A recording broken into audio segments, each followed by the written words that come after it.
Hello out there, everybody. Senator Jez here, and I'm in the middle of prepping for my minimalist set that I'm going to be performing at the Carborough Music Festival this year. A big shift in direction on how I play out live.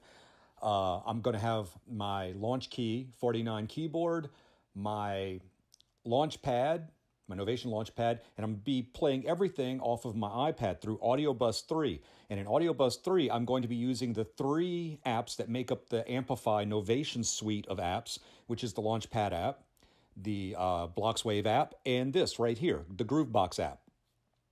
Now, what I'm doing right now in this prep is I'm writing the music that I'm putting into Groovebox and the music that I am importing into Launchpad. The reason I'm using both of those is that allows me to beat sync and cross over from song to song without having to stop in between songs, almost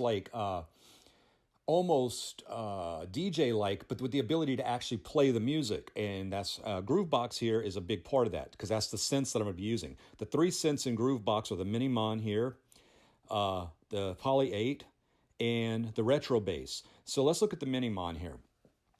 Now, this I said in the title of this, that this I figured out a way using Groovebox for people that are just learning music, how they can learn their scales super easy. And I'll tell you what I'm talking about here. You may have seen it when I switched through the different synths here. But when you open up Groovebox, generally what you see is this right here.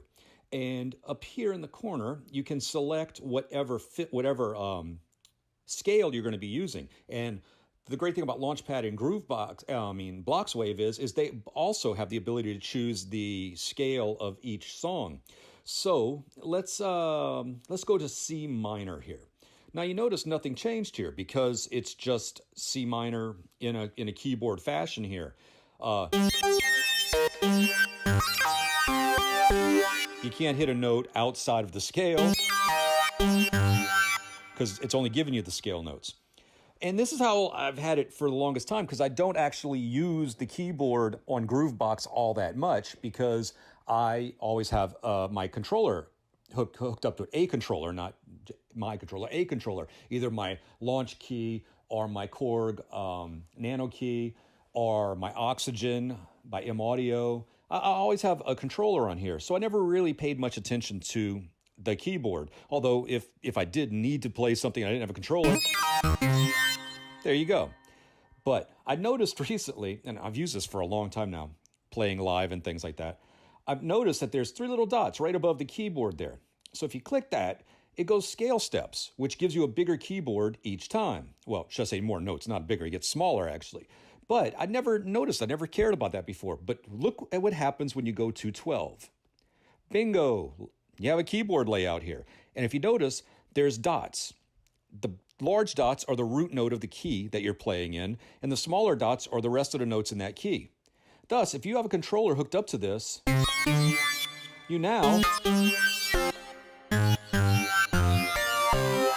have a visual reference of the key you're playing in. So if you know your backing tracks key, or if you know the key of the song you're playing, you have a controller here.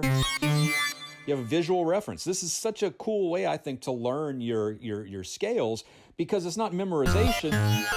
It's just playing. Now, as you can see, let's see. We're on C minor. Let's go to G minor. And as you can see, there's G minor. Imperial March. That's in G minor, see?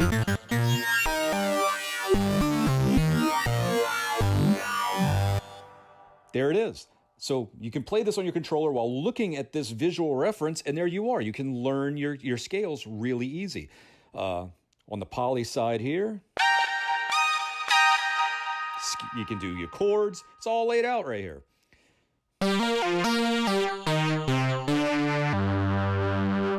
So that's just a quick video about something that I just recently noticed in an app I've used forever that could be a great way for people learning scales to learn their scales really fast with a visual reference.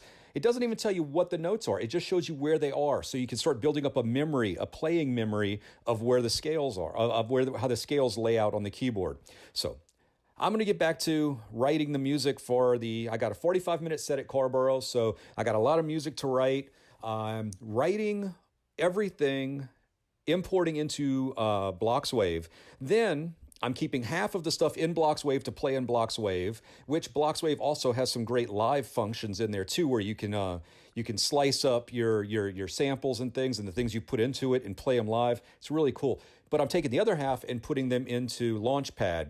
And the reason is since everything is going to be beat synced across the 3 apps, it gives me the ability to switch from song to song, almost DJ style, without having to stop and load a new set. And once another song is gone, I can reload the next set in Groovebox while I'm playing Launchpad. And then when that's done, I launch Groovebox. Everything is beat synced. I can load my next thing for Launchpad, then go and play Groovebox. It's really cool. It's going to be a really fun set.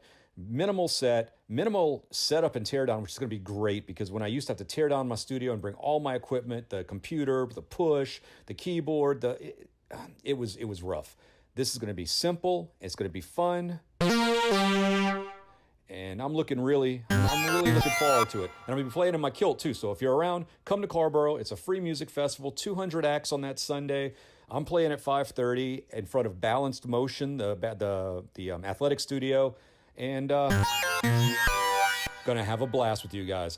All right, Senator Jez out. Get out there and start learning your scales if you don't know them yet. Get Groovebox. It's a free app. Talk to you guys later. Bye.